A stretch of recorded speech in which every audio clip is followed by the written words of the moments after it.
One clueless time traveler, 10 modern gadgets, and the most famous birthday party in history. What could possibly go wrong?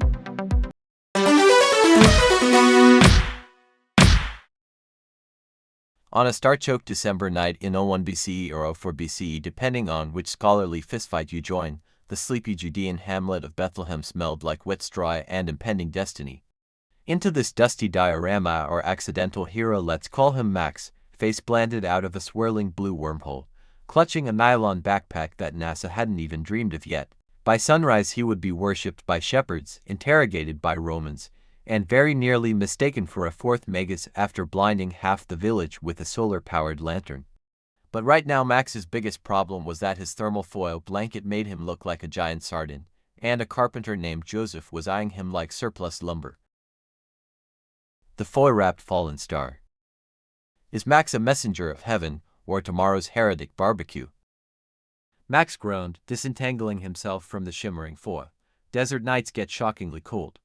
Archaeologists tell us average Judean winter lows dipped near 40 degrees Fahrenheit 4 degrees Celsius, so the locals huddled in stone and mud homes where livestock often shared the ground floor stable.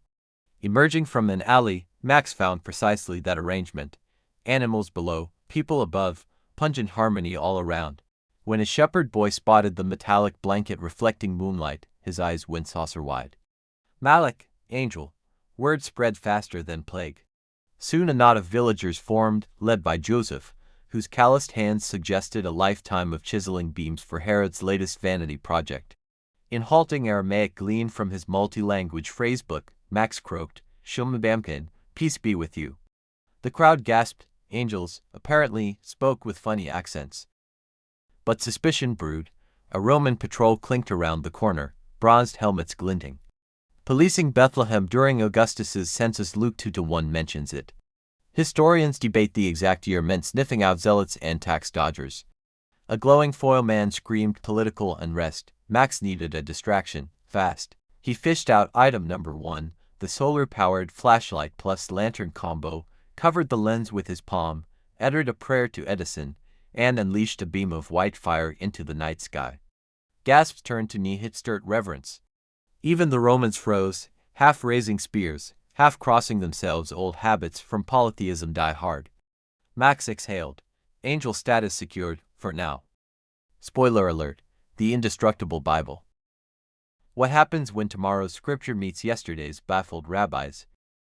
Dawn painted Bethlehem rose gold. Rumors of a celestial messenger reached the courtyard of Rabbi Eliezer, a respected Torah scribe who copied scrolls by oil lamp. Enter Max, still swaddled in foil, now brandishing item number 2, an indestructible waterproof Bible printed on polymer paper.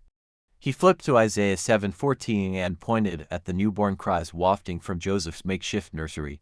Behold, the virgin shall conceive. Eliezer adjusted his phylactery, skeptical. Scrolls he understood.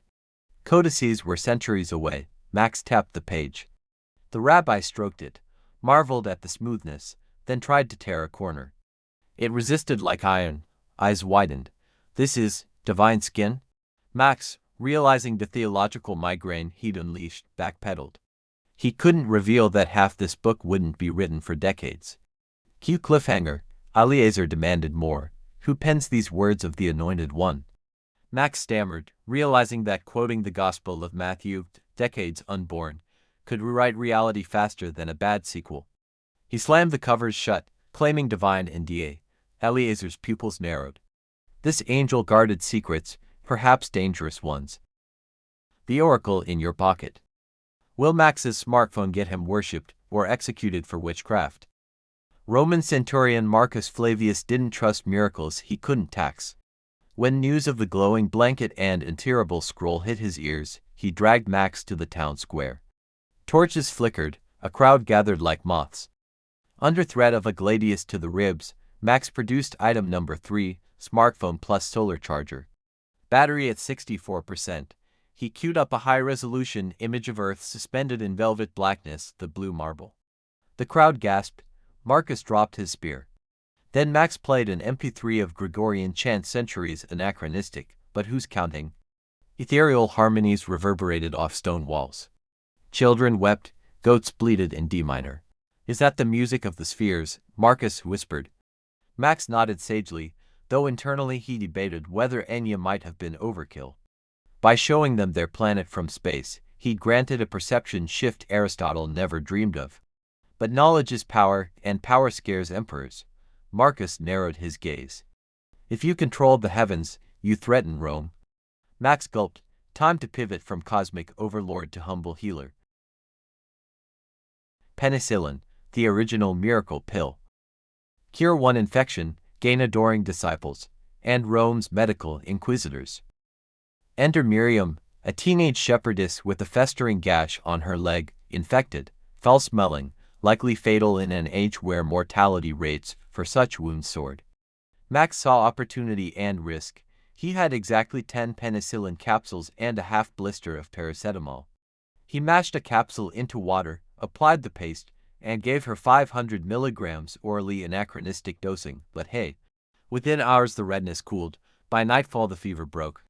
Villagers whispered Messiah, unaware that beta-lactam antibiotics wouldn't be discovered until 1928. Roman physician Scribonius Largus, traveling with the garrison, saw his monopoly on leech-based remedies evaporate. He demanded Max's secret. Max deflected with talk of moldy bread, which ironically was a folk remedy, then hid the remaining pills in his sock. The more miracles he performed, the more he resembled both prophet and political threat. Cue cliffhanger. Should Max keep healing or vanish before Caesar heard? Life straw and living water. When clean water equals divine favor, how long before someone bottles and taxes it? Water quality in 1st century Judea, let's just say the average bacterial count could power wash your intestines. Max unpacked item number 5, a miniature water purifier. He dipped it into a murky cistern, pristine droplets trickled out. Crowds lined up, tin cups extended. Mothers cried, Roman soldiers filled wineskins. Marcus eyed the purifier, calculating how many denarii this living water could fetch at the next legion encampment. He ordered Max to surrender the device for imperial study. Max refused. Tension crackled. Somewhere in the distance, newborn Jesus wailed, a sound that, unbeknownst to them, would one day echo through cathedrals. Max bought time with item number 6, a magnifying glass. Under midday sun he focused a beam onto dry straw. Whoosh, fire erupted. The crowd jumped back. See, Max declared, with water I give life. With fire I teach caution. The psychological judo worked temporarily. Marcus's greed smoldered hotter than straw. Polaroids and stolen souls. Photography debuts 1,900 years early. Can Max survive the superstitions? Night fell. Shepherds near the fields Luke 2:8 claimed they'd seen angels. They now wanted keepsakes. Max obliged with item number 9, a Polaroid camera. Each click WHIR-SHK-SHK produced a ghostly square that slowly bloomed into a portrait. Gasps turned to terrified shrieks. Some swore their spirits were trapped inside. A few, vanity awakening, admired their own likenesses. When word reached Rabbi Eliezer, he stormed in, hollering about graven images. Exodus 20:4. Max hastily gifted him the first Polaroid, hoping possession would cool outrage. It didn't. Eliezer declared the soul-snatching tablets blasphemous. He marched toward Herod's local magistrate. Cliffhanger. Religious trial incoming. Scent of the divine. Can perfume distract an angry mob and influence history's first Christmas gifts? Incense and myrrh masked most odors of antiquity, but Max's modern perfume vial unleashed top notes of citrus and cedar that made frankincense smell like yesterday's camel. The Magi, scholar astrologers likely from Parthia, already following a peculiar star, caught wind, literally. They traced the aroma to Max, assuming he was part of the cosmic itinerary. Seeing an opportunity, Max suggested a trade, his perfume for safe passage. They agreed, adding it to their treasure chest alongside gold, frankincense, and myrrh. Congratulations, Max just inserted Ode to Future into Christian lore. But Eliezer's delegation rounded the corner, torches in hand. Trial by theology. Will Max be hailed as prophet or crucified as sorcerer decades ahead of schedule? Inside the magistrate's courtyard, Max faced 3 accusers. Eliezer blasphemy, Scribonius' medical monopoly breach, and Marcus refusing imperial orders. The charge sheet looked bleak. Max requested a moment of prayer, but really dug into his pack for a string of LED lights tucked behind the foil blanket. He looped them over a courtyard fig tree, connected the solar pack, and, in a hush, a twinkle. Gasps echoed, even the magistrate's jaw slackened. Max quoted, in shaky Aramaic, Isaiah 9-2, "The people walking in darkness have seen a great light." The juxtaposition shook Eliezer.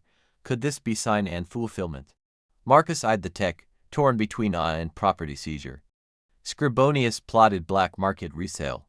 Max realized no miracle could permanently satiate greed. The magistrate rendered verdict, banishment by sunrise.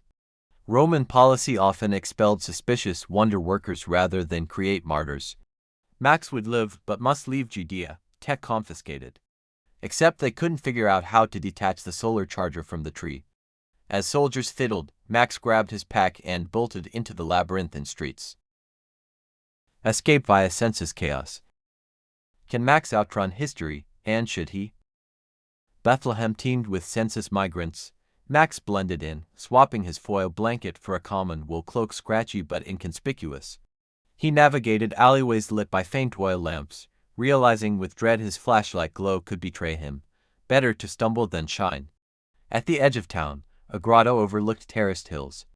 There he glimpsed the Holy Family resting, Mary nursing the infant, Joseph half dozing, oxen steaming. The nativity scene, unpainted, authentic. Max's heart thudded. He could barge in, reveal future miracles, hand over antibiotics to save lives down the decades. But the butterfly effect loomed large. Even his minor tech demonstrations had warped local rumor mill. What damage might deeper interference cause?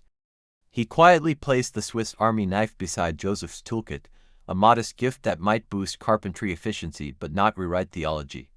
Then he snapped a final Polaroid of the sleeping child, kept it hidden in his journal, and slipped away as starlight bled into dawn. Return ticket, we're staying for the sequel. Back to the future, or onward to Golgotha. Max reached a hillside where the mysterious wormhole, a shimmering crack in reality, still pulsed. As Roman horns sounded in the valley, he debated, step through and preserve the timeline, or remain and shepherd humanity with 21st century insight. He checked his smartphone, battery 3%, a notification impossible. Flashed, roaming charges may apply. Max laughed until tears streaked dusty cheeks. Some constants, even in time travel, were merciless. He inhaled Bethlehem's mingled aromas, fresh-baked barley bread, wood smoke, and the distant waft of his own perfume now clinging to regal caravans.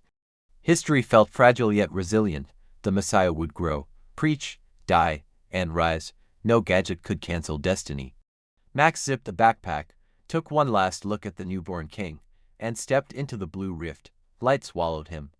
The hillside fell silent, save for shepherds debating whether angels preferred fig cakes or goat cheese. Ripples in the incense smoke.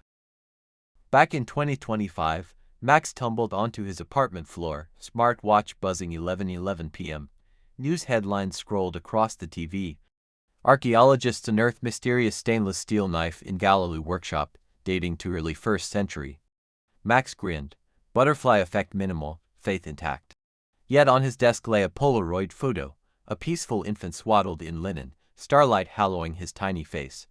Below, in Joseph's tidy Aramaic hand, a note, Shalom, peace be with you. Max exhaled. Mission accomplished, or maybe just begun. After all, he'd left the life straw behind. Somewhere in Judea, living water was now more than a metaphor, and Rome was probably drafting a plumbing tax. The end, or the beginning, depending on your calendar.